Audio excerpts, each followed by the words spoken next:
Doctor ortho Ayurvedic oil और capsule, अब दर्द भी घुटने टेकेगा। यूट्यूबर चौथी एनआईए की हिरासत में, टेरर कनेक्शन में पूछताछ होगी। आतंकी हमले से पहले पहलगाम पाकिस्तान गई थी, जासूसी का आरोप।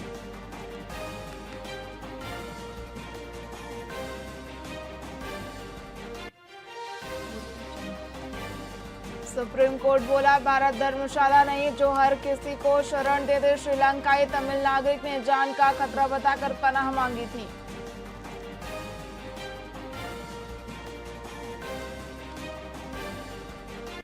कांग्रेस के आरोपों पर विदेश मंत्रालय का जवाब। राहुल गांधी के आरोपों का किया खंडन। कहा, जयशंकर के स्टेटमेंट को गलत तरीके से लिया, ऑपरेशन से पहले सूचना नहीं दी गई थी।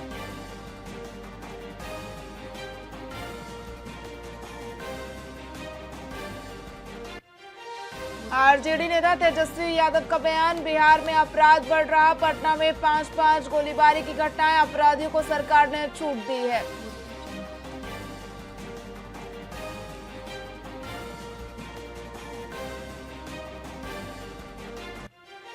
जांजगीर में कांग्रेस की संविधान बचाओ रैली, पायलट बघेल मौजूद। महंत बोले, सत्ता और जनता के बीच खाई पड़ी, हम भारत के लोग सिर्फ किताबी शब्द नहीं बने।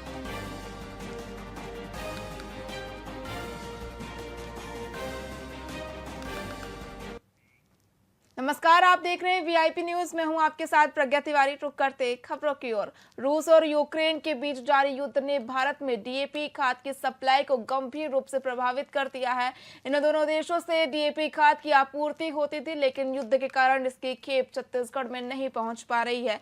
खासकर आने वाले खरीफ फसलों के लिए विशेष रूप से धान की खेती में डीएपी खाद अत्यंत जरूरी मानी जाती है। इसकी कमी से किसानों को समस्या का सामना करना पड़ सकता है। इस स्थिति को देखते हुए प्रशासन ने एक वैकल्पिक योजना तैयार की है। इसमें यूरिया और सुपरफास्ट खाद को मिलाकर डीएपी खाद की भरपाई करने का प्रयास किया जा रहा है। ये उपाय किसानों को आवश्यक पोषक तत्व प्रदान करने में सहायक हो सकता है, ताकि फसल उत्पादन पर नकारात्मक प्रभाव न पड़े।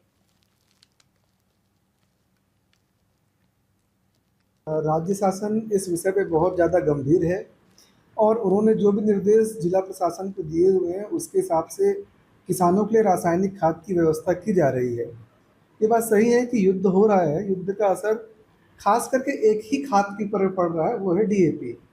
तो डीएपी के विकल्प में रूप में यूरिया और सुपर फास्फेट को मिला करके हम उसका प्रयोग कर सकते हैं। इस बात का प्रचार प्रसार कृषि विभाग के द्वारा और जिला प्रशासन के द्वारा लगातार किया जा रहा है और मार्केटिंग फेडरेशन के डबल लॉक में उपलब्ध जितने भी खाद हैं उन खाद को हम वहाँ से अपनी समितियों में भंडारित करा रहे हैं। लगभग 46,670 मीट्रिक टन का लक्ष्य है इस वर्ष के लिए राजनांदगांव जिले में, जिसके विरुद्ध लगभग 27% खाद का भंडारण समितियों में किया जा चुका है। तो इस प्रकार से सारी वैकल्पिक व्यवस्था बनाई जा चुकी है, किसी प्रकार की कोई समस्या किसानों को नहीं आने वाली है। इस सच कोई फर्क नहीं है, क्योंकि किसानों को सेंसिटाइज किया जा रहा है कि यदि किसी चीज़ की कोई कमी हो गई तो उसका विकल्प हमेशा तैयार रखना चाहिए और किसी एक चीज़ के ऊपर निर्भरता नहीं रहनी चाहिए। तो विकल्प तैयार हो चुके हैं। यूरिया और ट्रिपल सुपर फास्फेट को मिला करके डीएपी का विकल्प किसान तैयार कर रहे हैं और खेती किसानी में उसका उपयोग कर रहे हैं। राज्य स्मृति नगर गृह निर्माण सहकारी संस्था पर आरोप है कि उन्होंने नगर निगम भिलाई को 1,78,67,520 रुपए का पानी सप्लाई भुगतान नहीं किया। ये राशि 2017 से 2025 तक के पानी के बिल का हिस्सा बताई जा रही है। हालांकि संस्था के अध्यक्ष ने इन आरोपों का खंडन किया है और कहा कि ये मामला कोर्ट में लंबित है। उन्होंने बताया कि 2019 तक का भुगतान पूरा किया गया और 2022 में आखिरी भुगतान भी किया था। उन्होंने जांच के लिए पूरी तरह से तैयार रहने की बात कही। विषय ये है कि माननीय आयुक्त महोदय जो इस बात की जानकारी दे रहे हैं, उनके जो अधीनस्थ अधिकारी हैं वो उनको तथ्यों से वाकिफ नहीं करवा रहे। मैं कभी भी मीडिया में आना नहीं चाहता था, आप आए हैं और ये बातें मीडिया में आ चुकी हैं। आयुक्त महोदय की तरफ से पहले आई, नगर निगम की तरफ से पहले आई या और किसी राजनीतिक दल की तरफ से आई, पत्रों में इसका समाचार पत्रों में प्रकाशन हुआ और आपकी तरफ से बात हुई। इस कारण मैं जवाब दे रहा हूँ, क्योंकि ये मामला उच्च न्यायालय में लंबित है, इसमें ज़्यादा बात करना उचित नहीं होता। सीधी सी बात है, इतनी छोटी सी, कि नगर निगम जितना पानी हमको दे रहा है उतना पैसा हमसे ले, ये हमारी मांग है। नगर निगम का कहना यह है कि आपके पास जो कनेक्शन की संख्या है उसके हिसाब से हमको पानी दीजिए। मेरे पास आज की डेट में, आज की तारीख में मान लो 780, 90, जो 800 के आसपास के कनेक्शन है, वो पूरे उस कनेक्शन का पानी चाहता है। जबकि हमारा कहना यह है कि नगर निगम पूरे नलों को फीड नहीं कर रहा है, सारे कनेक्शंस को नगर निगम फीड नहीं कर रहा है। हमारी संस्था की अपने जो समवेल है, हमारी अपनी जो पानी टंकी है, उसको हम अपने बोर से भर रहे हैं और अपने माध्यम से हम पानी दे रहे हैं। तो आज अगर 800 कनेक्शन है तो 302 कनेक्शन के लगभग या 308 कनेक्शन जो है वो नगर निगम फीड कर रहा है। नई दिल्ली में आयोजित हो रही नीति आयोग की बैठक में छत्तीसगढ़ के मुख्यमंत्री विष्णुदेव साय शामिल होंगे। बता दें कि 24 मई को यह बैठक होनी है, जिसमें देश भर के ज्वलंत विषयों पर नीति आयोग की बैठक में चर्चा होगी। वहीं नीति आयोग की इस बैठक से पहले प्रधानमंत्री देश में 22 रेलवे स्टेशनों का लोकार्पण करेंगे, जिन्हें अमृत भारत स्टेशन कार्यक्रम के तहत विकसित किया गया है। बैठक को लेकर उप मुख्यमंत्री अरुण साव ने लगातार देश में रेलवे का विस्तार हो रहा है, छत्तीसगढ़ को भी लगातार सौगातें मिल रही हैं। इसके साथ ही आगामी दिनों में सुविधाओं के साथ यात्रियों को राहत मिलेगी। इस दौरान डिप्टी सीएम साहब ने कहा कि घुसपैठियों पर लगातार कार्रवाई हो रही है। जो भी अवैध रूप से घुसे हुए हैं और किसी प्रकार के दस्तावेज के धारक नहीं है, उनको जरूर ही भगाया जाएगा। देखिए, लगातार जिस प्रकार से रेलवे में विकास के काम हो रहे हैं, मॉडर्नाइजेशन हो रहा है, तो लगातार रेलवे का विस्तार हो रहा है, विकास हो रहा है। और निश्चित रूप से जिस प्रकार से अमृत स्टेशन छत्तीसगढ़ को मिले हैं, 36 आने वाले समय में सब धरातल पर आएंगे। खिलाफ जो घुसपैठिए हैं, अवैध रूप से रह रहे हैं, बिना वैध डॉक्यूमेंट के रह रहे हैं, उन सब के खिलाफ लगातार कार्यवाही हो रही है। आने वाले समय में और उसको सुव्यवस्थित ढंग से चलाने का काम करेंगे। कल नगरीय प्रशासन विभाग एक अति महत्वपूर्ण कार्यक्रम करने जा रही है। जल संरक्षण को लेकर एक बड़ी कार्यशाला दीनदयाल ऑडिटोरियम में आयोजित हो रहा है। अलग अलग विषयों के विशेषज्ञ जल संरक्षण को लेकर, जल संवर्धन को लेकर अपने विचार रखेंगे।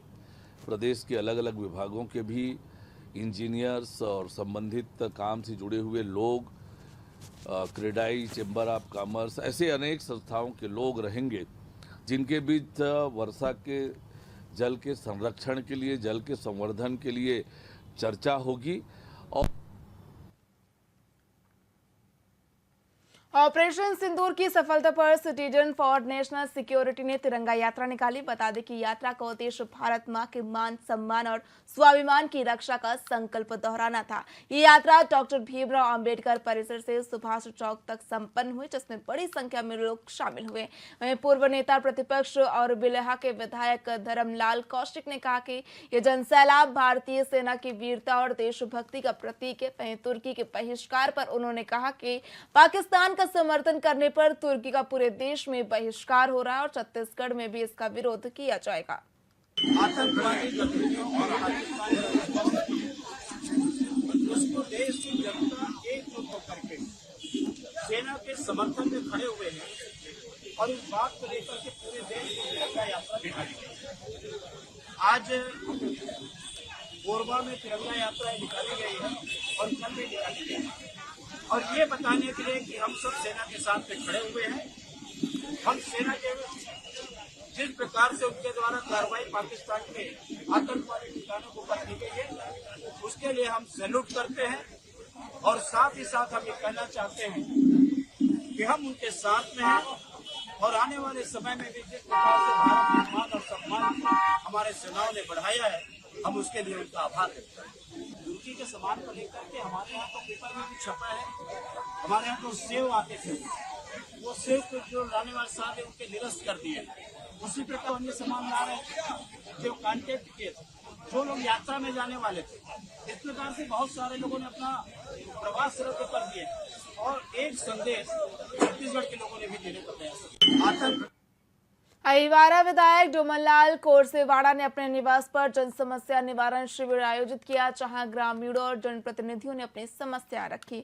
इस दौरान विधायक ने अधिकारियों से चर्चा कर शीघ्र निवारण के निर्देश दिए। उन्होंने कांग्रेस के आरोपों का खंडन करते हुए कहा कि उनकी सरकार अब नागरिकों के विकास के लिए काम कर रही है, जबकि कांग्रेस ने केवल झूठे वादे किए थे।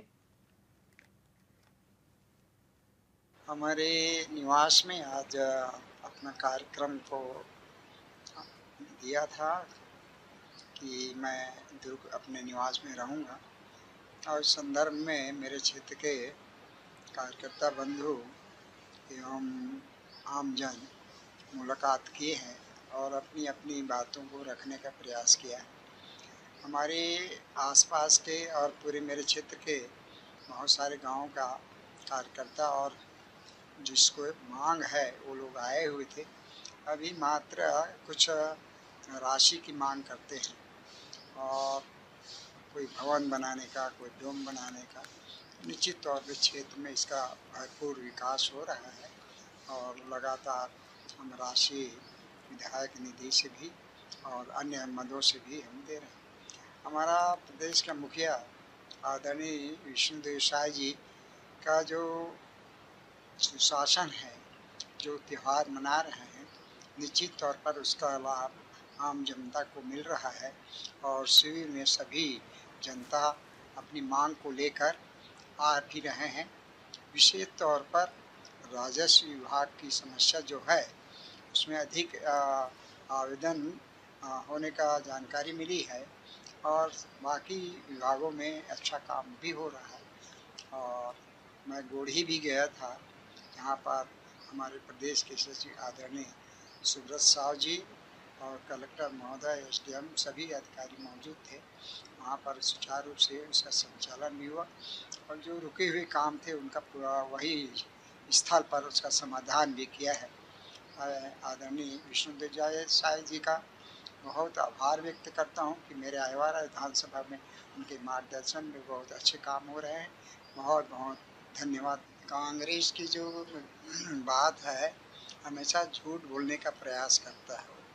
कांग्रेस तो खुद काम कर नहीं पाए, आवाज़ गरीबों का दे नहीं पाए और किस मुंह से वो बात करता है।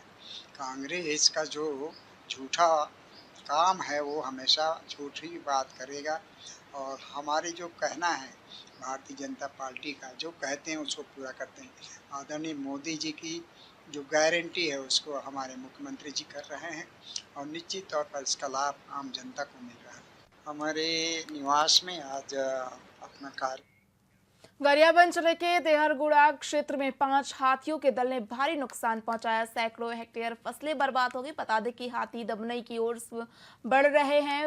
वन विभाग ने फरसरा, मैनपुर, गौरहाट सहित 20 गांवों में हाई अलर्ट जारी किया है। ग्रामीणों को शाम होते ही घर लौटने और महुआ धान जैसी चीजें बाहर न रखने की हिदायत दी गई है। पेट्रोलिंग और लोकेशन अलार्म एक्टिव किए गए हैं।